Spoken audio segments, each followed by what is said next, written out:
రైతుల శ్రేయస్సుకు కూటమి ప్రభుత్వం కట్టుబడి ఉందని కోడుమూరు ఎమ్మెల్యే బొగ్గుల Dastagiri KDCC bank chairman Vishnuvardhan Reddy తెలిపారు.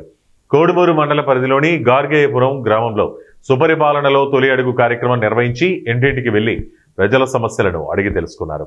ఇక తెలుగుదేశం ప్రభుత్వాల్లో సంక్షేమ కార్యక్రమాలు ప్రజలకు అందే విధంగా గార్గేయపురం టీడీపీ నాయకులకు సూచనలు చేశారు.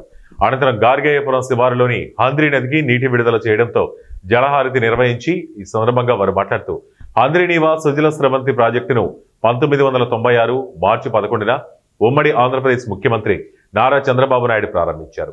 రాయలసీమను సస్యశ్యామలం చేసే 4 జిల్లాల రైతాంగానికి ఉపయోగపడే విధంగా ఈ ప్రాజెక్టుకు ఫేజ్ 1, ఫేజ్ 2గా రూపొందించారన్నారు.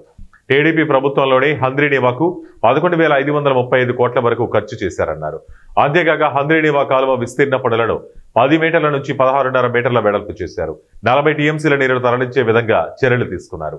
2019-24 జగన్ రెడ్డి 5 ఏళ్లలో 515.78 కోట్లు మాత్రమే హంద్రీనీవాకు ఖర్చు చేశారు. 2 ఏళ్లలో హంద్రీనీవా ప్రాజెక్టు ఫేజ్ 1 కింద మిగిలిన పనులను పూర్తి చేస్తారన్న హామీని జగన్ విస్మరించారని అన్నారు. జగన్ రెడ్డి 5 ఏళ్ల పాలనా కాలంలో రాయలసీమ బిడ్డని అని చెప్పుకొని సీమకే అన్యాయం చేశాడు. కూటమి ప్రభుత్వం ఏడాదిలోనే హంద్రీనీవా ఫేజ్ 1, ఫేజ్ 2కి 3,873 కోట్లు ఖర్చు చేశామన్నారు. అందరికీ నమస్కారం. ఈరోజు హంద్రీనీవా కాలువకి ముందుగానే నీళ్ళు వచ్చినందుకు చాలా సంతోషంగా ఉంది.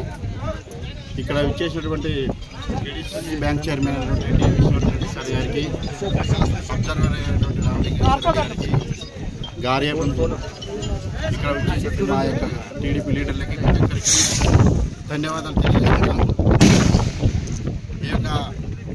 ఈ హంద్రీనీవా కాలువ అనేది 1996లోనే నారా చంద్రబాబు నాయుడు గారు ఏర్పాటు చేయడం జరిగింది.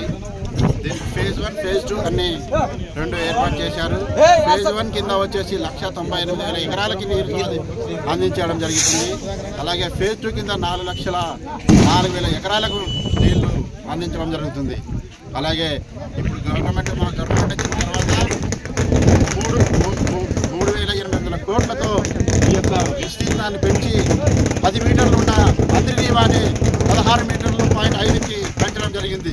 అంటే ఈ యొక్క రాయలసీమని సస్యశ్యామలం చేయడానికి నారా చంద్రబాబు నాయుడు గారు ఎంతో కంకణం కట్టుకుని ఈ రాష్ట్రాన్ని అలాగే మన యొక్క రాయలసీమని సస్యశ్యామలం చేయడానికి ఆయన పూనుకున్నారు. అలాగే గత గవర్నమెంట్లో ఎక్కడ కూడా ఈ యొక్క హంద్రీనీవాని పట్టించుకొని దాఖలాలు ఉన్నాయి. 5 ఏళ్లలో ఒక 2,000 కోట్లతో దీనికి మరమ్మతులకు ఖర్చు చేయడం జరిగింది. కానీ నారా చంద్రబాబు నాయుడు గారు 3,800 కోట్లతో ఒకేసారిగా చేయడం అంటే అంత ఆషామాషి కాదు. చంద్రబాబు నాయుడు గారు అలాగే మన యొక్క ఈ రాష్ట్రంలో అగ్రపథంలో నడిపించడానికి మన రాష్ట్రాన్ని భారతదేశంలో తొలి రాష్ట్రంగా ఉండాలి అంటే అభివృద్ధిలో కానీ సంక్షేమంలో ఉండాలని చెప్పేసి ఆయన ఎంతో కృషి చేస్తున్నారని తెలియజేస్తున్నాను. అలాగే మన రాష్ట్రంలో గత ప్రభుత్వం అయినటువంటి వైఎస్ జగన్మోహన్ రెడ్డి 5 ఏళ్ల ఈరోజు హంద్రీనీవా నుంచి మొదటి సంవత్సరం పూర్తి అయిన తర్వాత చంద్రబాబు నాయుడు గారి ఆదేశాల మేరకు గ్రామాన ప్రజలకు సంక్షేమ పథకాలను మేము మొదటి సంవత్సరంలోనే ఏం చేశామో మీకేం అందలేదని చెప్పి ప్రతి ఇంటికి పోయి విచారిస్తున్నాం. పూర్తి స్థాయిలో వారికి నమ్మకం ఉంది, అన్ని హామీలు నెరవేరుస్తారనే భరోసా ఉందని చెప్తే మాకు చాలా సంతోషంగా ఉంది. అదేవిధంగా ఈరోజు జలహారతి ఇచ్చి హంద్రీనీవాను, ఎందుకంటే హంద్రీనీవా ఆ రోజు 10 మీటర్ల వెడల్పు ఉంటే ఈరోజు చంద్రబాబు నాయుడు గారు 16 మీటర్ల వెడల్పు చేసి అంటే రైతాంగానికి ఉపయోగపడాలి అనే ఉద్దేశంతోనే చేశారు.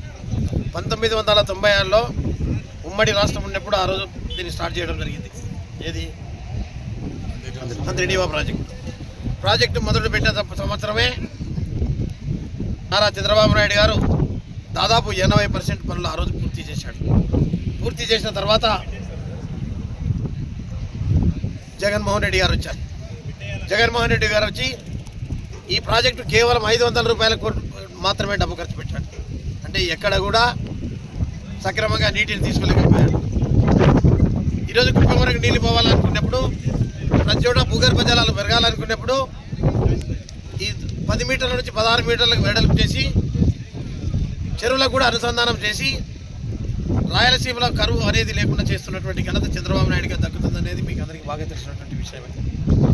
ఈరోజు మన ఎమ్మెల్యే గారు చెప్పారు స్పష్టంగా ఎన్ని వేల ఎకరాలకు నీళ్ళు అందిస్తున్నాం, ఈరోజు చేస్తున్నటువంటి కార్యక్రమాల గురించి కూడా చెప్పడం జరిగింది.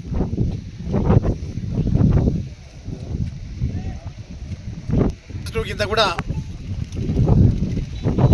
డిక్లేర్ చేశాడు ఫస్ట్ ఉమ్మడి ఆంధ్రప్రదేశ్ రాష్ట్రంగా ఉన్నప్పుడు. ఫేజ్ 1 కింద పనులు పూర్తి చేయడం 80% చేయడం జరిగింది. ఫేజ్ 2 కింద భాగంగానే ఈరోజు ఈ కాలువను 10 మీటర్ల నుంచి 16 మీటర్ల వెడల్పు చేసి అనుసంధానం చేస్తున్నారు. గార్గేపురానికి కూడా ఒక ఆశయం ఉండింది. అంతకుముందు మా సన్ను రాజవర్ధన్ రెడ్డి ఉన్నప్పుడు ఇక్కడ రైతాంగానికి ఇక్కడ ఏదో ఏర్పాటు చేయాలనేది కూడా మళ్ళీ ఒకసారి మధ్యలో వచ్చేప్పుడు కూడా చెప్పాను. రైతులు రాలేదు ఇక్కడ దేనికి ఈ కిలోమీటర్